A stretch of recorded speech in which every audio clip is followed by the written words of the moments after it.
एका मध्यमवर्गीय कुटुंबाची कल्पना करा. 20-25 वर्षाची नोकरी, आयुष्यभराची कमाई, बँकेचं एक मोठंसं लोन आणि एक छोटासा फ्लॅट. आणि मग काही दिवसांनी बिल्डरचा फोन येतो. सर, कॉंग्रॅच्युलेशन्स, तुमचा फ्लॅट तयार आहे. फायनल पेमेंट करा आणि ताबा घ्या. घरात सगळीकडे आनंदी आनंद. नारळ फुटतो, फोटो काढले जातात आणि मग एका दिवशी रियालिटी समोर येते. ओसी नाही, पाणी टँकरने येत आहे, वीज कमर्शियल रेटने चालू आहे, पार्किंग अद्याप पूर्ण झालेलं नाही, अम्युनिटी ज्या सांगितल्या होत्या स्विमिंग पूल, जिम, त्या अद्याप सुरूच झालेल्या नाही. आणि बिल्डरकडे चौकशी केली तर बिल्डर सांगतो की होतंय सर, लवकरच होईल, असं म्हणत वर्ष निघून जातात. मित्रांनो, फ्लॅट बुकिंगच्या वेळी जेवढे लोक फसत नाही, त्यापेक्षा कितीतरी अधिक लोक या पोझिशन स्टेजला फसतात. आणि म्हणून प्रत्येक फ्लॅट बायरने हा व्हिडिओ शेवटपर्यंत पाहायला हवा.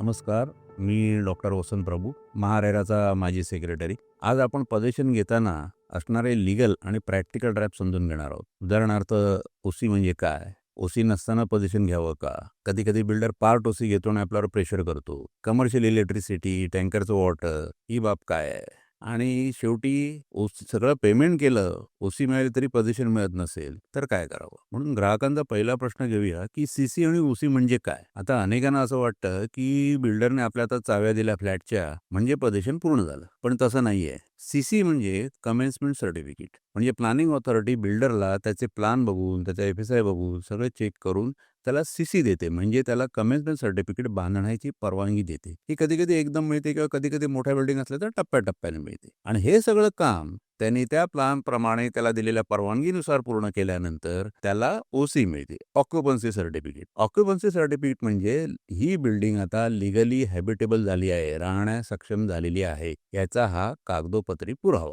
आता याच्यामध्ये मग ती प्लॅनिंग ऑथॉरिटी काय काय बघते, तर प्लॅनिंग ऑथॉरिटी सगळ्या बघते, म्हणजे सगळ्या गोष्टी बघते. म्हणजे कन्स्ट्रक्शन पूर्ण झालेलं आहे, बरोबर पद्धती दिलेल्या प्लॅन्स प्रमाणे झाला आहे की नाही, वॉटर ट्रीटमेंट बरोबर केलेली आहे की नाही, नंतर तुमचं ड्रेनेज बरोबर आहे की नाही, सिवरेज सिस्टीम बरोबर केलेली आहे की नाही, लिफ्ट सगळ्या बरोबर प्रोव्हाइड केलेल्या आहेत की नाही, इलेक्ट्रिसिटी प्रॉपरली प्रोव्हाइड केलेली, या सगळ्या गोष्टी बघितल्यानंतर, अप्रूव्ह झाल्यानंतर तुम्हाला ओसी मिळते, ऑक्युपन्सी सर्टिफिकेट मिळतं. आता अनेक वेळा काय होतं की लोक आपला फ्लॅट बघतात, फ्लॅट बघून खुश होतात, आणखी लगेच ताबा घेऊन मोकळे होतात, आणि मग पुढे सगळे मात्र प्रॉब्लेम सुरू होतात, कारण अशा त्या फ्लॅटला ओसी देखील नसते. आता ओसी नसताना पोझिशन घेतलंय तर माझे राईट संपले का, हा दुसरा प्रश्न आहे. आता हा तर एक मोठाच कायदेशीर आणि फायनान्शियल ट्रॅप आहे. बिल्डर मग आपल्याला नेहमी सांगतो की सर सर सारा काम पुरा हो गया, तुम्ही राहायला या. आणि बाहेर काय विचार करतो किंवा बाहेरची फॅमिली काय विचार करते, तर आपण बँकेचे हप्ते भरतोय, नव्या जागेत आहोत, तिथे रेंटही देतोय, दोन्ही बाजूने आपण पैसे भरतोय, तर किती दिवस हे चालणार. शेवटी आपण पोझिशन घेऊन टाकू, सगळ्यांनाच विचार होतो आणि मग आपण पोझिशन घेऊन टाकतो.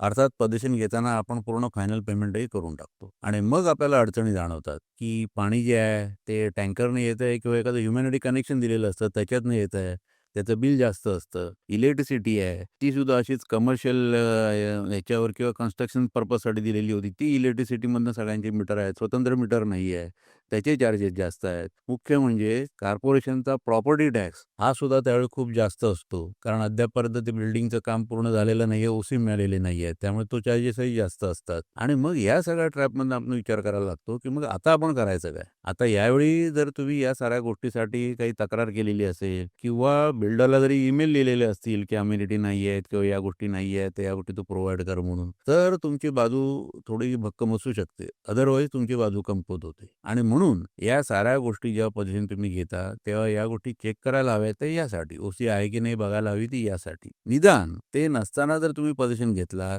तर तुमच्या पोझिशन लेटरवर एक साधं वाक्य तरी लिहून ठेवा की position is accepted without prejudice to my legal right. हेच तुमचं नंतर पुढे खूप मोठं प्रोटेक्शन ठरू शकतं. आता यापुढचा प्रश्न आहे तो म्हणजे पार्ट ओसी असताना आणि पेंडिंग वर्क्स असताना पोझिशन घ्यावं किंवा कसे. आता ही प्रमोटरची एक दुसरी स्ट्रॅटेजी असते. तर आपल्याला फोन करतात की सर पार्ट ओसी झाली आहे, तुमचा फ्लॅट तयार आहे, त्या फायनल पेमेंट करा आणि पोझिशन घेऊन टाका. फ्लॅट बायर साईटवर जातो आणि पाहतो तर क्लब हाऊस पूर्ण झालेला नाहीये, पोडियम झालेला नाहीये, पार्किंग अद्याप काम चालू आहे, फायर सिस्टीम अजून इन्स्टॉल झालेली नाहीये. मग अशा वेळी पोझिशन घ्यावं का, फ्लॅट बायरला प्रश्न पडतो. मग अशा वेळी प्रमोटर प्रेशर करतो की सर बघा, आम्ही तुम्हाला ऑफर दिलेली आहे, तुम्ही आता पोझिशन नाही घेतलं तर मग तुमचा इंटरेस्ट चालू होईल. आता आपण इथे एक लक्षात घेतलं पाहिजे की पार्ट ओसी म्हणजे प्रोजेक्ट कंप्लीट नाही. रेरा सुद्धा प्रोजेक्ट कंप्लीट तेव्हाच समजते जेव्हा कंप्लीट प्रोजेक्टला ओसी असते. त्यामुळे तुमचे अधिकार कुठेही जात नाहीत. ओसी असणं याचा अर्थ संपूर्ण प्रोजेक्ट पूर्ण असणं आणि पार्ट ओसी असणं याचा अर्थ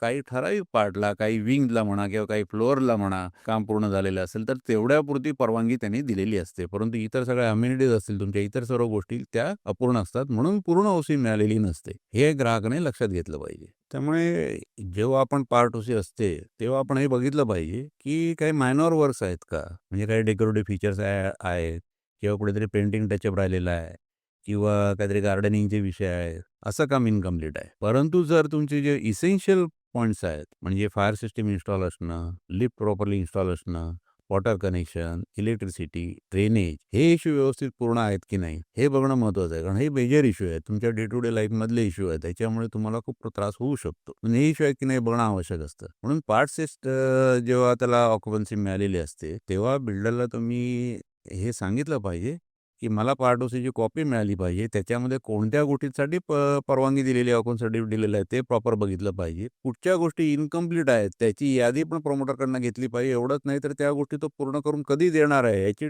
तारखेसकट त्याच्याकडनं माहिती घेतली पाहिजे. आणि या गोष्टी त्याला ईमेलवरनंही तुम्हाला करता येतात आणि ईमेलवरनंही त्याच्याकडे मागवता येतात. त्यामुळे हा एक पुरावा तुमच्याकडे पुढे कधी तक्रार करायची झाली तर ते राहू शकतं आणि तुम्ही त्या इश्यू तुम्ही रेज करू शकता. म्हणजे तुमचे अधिकार अशा गोष्टींमुळे मग संपत नाही. म्हणून पार्ट ओसी हे कंप्लीट प्रोजेक्ट नाही, हे तुम्ही नेहमी लक्षात ठेवा. तुमचे अधिकार त्यामुळे संपत नाहीत. परंतु त्यासाठी प्रॉपर डॉक्युमेंटेशन करा आणि कागदपत्रांचे पुरावे हे आपल्याकडे नक्कीच ठेवा.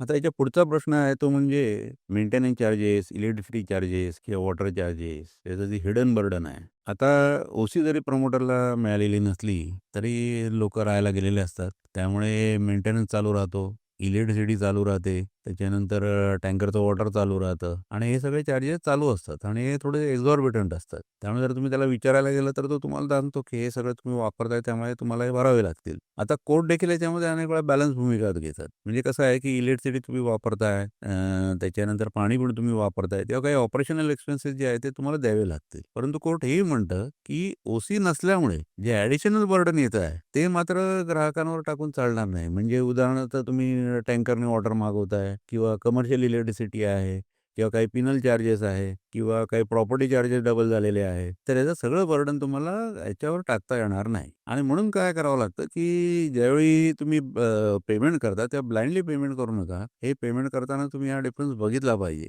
की कुठचे चार्जेस हे तुम्हाला लागू झालेले आहेत आणि कुठचे चार्जेस हे ओसी न घेतल्यामुळे म्हणजे बिल्डरच्या डिफेक्टमुळे झालेले आहेत. तर ते त्याचा बोजा जो आहे तो त्यानेच घ्यायला हवा. तर तो एकटा करण्याशिवाय हे अनेक वेळा सोसायटी जेव्हा असेल, जेव्हा तुम्ही सगळे लोकं राहायला जाता, त्या ठिकाणी सोसायटी फॉर्म करून त्यांनी या गोष्टी प्रमोटरबरोबर डिस्कस केल्या पाहिजेत आणि त्यातनं प्रॉपर मार्ग काढला पाहिजे, की जो प्रमोटरचा बोजा आहे त्याने ओसी न घेतल्यामुळे तो त्यानेच घेतला पाहिजे आणि इतर चार्जेस जे ऑपरेशनल आहेत ते मात्र ग्राहकांनी द्यावे. अशा प्रकारे त्यातून मार्ग निघू शकतो. आता याचा पुढचा प्रश्न जो आहे, तो ग्राहक म्हणतो की डिले पोझिशन झाल्यामुळे मला ई-एम-आय भरावं लागतं, मला रेंटही भरावं लागतंय. परंतु मला इंटरेस्ट मिळतो फक्त, परंतु मला रेंट मिळत नाही. तर रेंटचं काय? आता कोणत्याही मिडल क्लास फॅमिलीसाठी हा एक मोठा इमोशनल प्रश्नच आहे. कारण त्यांना मोठं लोन घेतल्यामुळे एक ई-एम-आय भरावा लागत असतो आणि दुसरीकडे तिथे डिले पोझिशन झाल्यामुळे रेंटही त्या जागेचं भरावं लागत असतं. आणि की ज्यावेळी त्यांना ते तक्रार दाखल करतात त्यावेळी त्यांना इंटरेस्ट मिळतो. आता इंटरेस्ट म्हणजे काय आहे? शेवटी इंटरेस्ट म्हणजे टाईम व्हॅल्यू मनी आहे. परंतु ग्राहक म्हणतो की मी जे रेंट भरतोय त्याचं काय? आता रेंट हा प्रकार येतो कॉम्पेन्सेशनमध्ये. म्हणून कॉम्पेन्सेशन तुम्हाला तसं जसं रेंट जसं ऑटोमॅटिक कॅल्क्युलेट तसं होत नाही. त्यामुळे ते तुम्हाला प्रूव्ह करावं लागतं आणि हे ऑथॉरिटीच्या अंडर येत नाही. ऑथॉरिटी काय करते? कॉम्पेन्सेशन असेल तर ॲडज्युडिकेटिंग ऑफिसरकडे पाठवते. मग ॲडज्युडिकेटिंग ऑफिसरकडे रेग्युलर प्रोसेसने तुम्हाला ते प्रूव्ह करावं लागतं की तुमचा लॉस किती झालेला आहे. हे तुम्हाला कसं भरावं लागलं. मग तुम्हाला कदाचित रेंट ॲग्रीमेंट लागेल, तुम्हाला त्या रेंटच्या रिसीट लागतील आणि ह्या सगळ्या गोष्टी तुम्हाला दाखवून मग त्याच्यानंतर ते निर्णय घेतात की हे कॉम्पेन्सेशन तुम्हाला द्यावं की न द्यावं. अर्थात कोर्टाने अनेक वेळा मेंटल ॲगनी, हार्डशिप यासाठी देखील कॉम्पेन्सेशन मंजूर केलेलं आहे. त्यामुळे हे कॉम्पेन्सेशन तुम्हाला प्रूव्ह केल्यानंतर तुम्हाला ते मिळू शकतं. आता यापुढचा सगळ्यात महत्त्वाचा प्रश्न आहे तो म्हणजे पूर्ण पेमेंट झालेलं आहे, परंतु अद्यापही पोझिशन मिळालेलं नाही. आता ही सगळ्यात मोठी पेनफुल सिच्युएशन आहे. कारण आपण सगळं पेमेंट करून बसलेलो आहे, ई-एम-आय चालू आहे आणि आपल्या हातात अद्यापही पोझिशन नाही. अशा संबंधी जेव्हा बायरकडे 2च पर्याय राहतात सेक्शन 18 अंतर्गत. एक तर थेट त्यांनी या प्रोजेक्टमधनं विड्रॉ करावं. विड्रॉ केल्यास त्याला सेक्शन 18 खाली त्याला इंटरेस्ट मिळू शकतो आणि त्याचं सगळं पेमेंट त्याचा रिफंड तो घेऊ शकतो. किंवा दुसरा आहे, जर त्याला प्रमोटर अजूनही विश्वास असेल की तो काम पूर्ण करेल, तर मग तो त्या प्रोजेक्टमध्येच राहून फक्त डिलेड इंटरेस्ट जे आहे, म्हणजे त्या डेटपासून ज्या दिवशी त्यांनी पोझिशन द्यायचं होतं, त्या दिवसापासून ज्या दिवशी पोझिशन देईल तेवढ्यापर्यंत त्यांनी दिलेल्या अमाउंटवर इंटरेस्ट मिळणं, हा एक पर्याय राहतो. इंटरेस्ट दिलं जातं किंवा ते त्याच्या काही ॲडिशनल पेमेंटमध्ये असले असेल तर ते ॲडजस्ट केलं देखील जातं. तर अशा प्रकारे 2 पर्याय त्याच्यापुढे आहेत. त्यांनी सेक्शन 31 खाली तक्रार दाखल करावी आणि 2 पर्यायातला कुठचा पर्याय असेल तो त्यांनी सिलेक्ट करावा.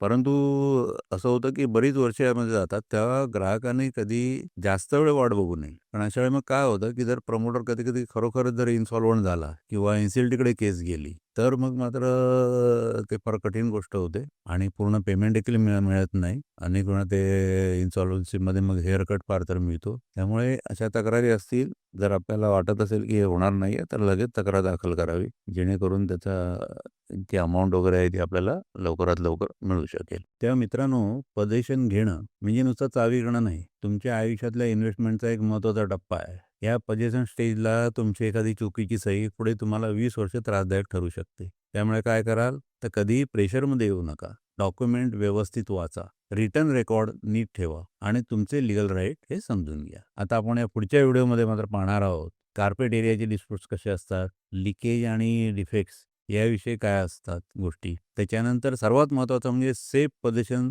घेतानाची चेकलिस्ट, ती आपण पुढच्या व्हिडिओमध्ये पाहणार आहोत. आणखी कन्व्हेन्स आणि रेरा ऑर्डर एक्झिक्यूट कशी होते, या गोष्टी आपण पुढच्या व्हिडिओमध्ये पाहणार आहोत. तेव्हा आपल्याला हा व्हिडिओ जर आवडला असेल तर लाईक करा, शेअर करा आणि आमच्या चॅनेलला सबस्क्राईब करा. नमस्कार.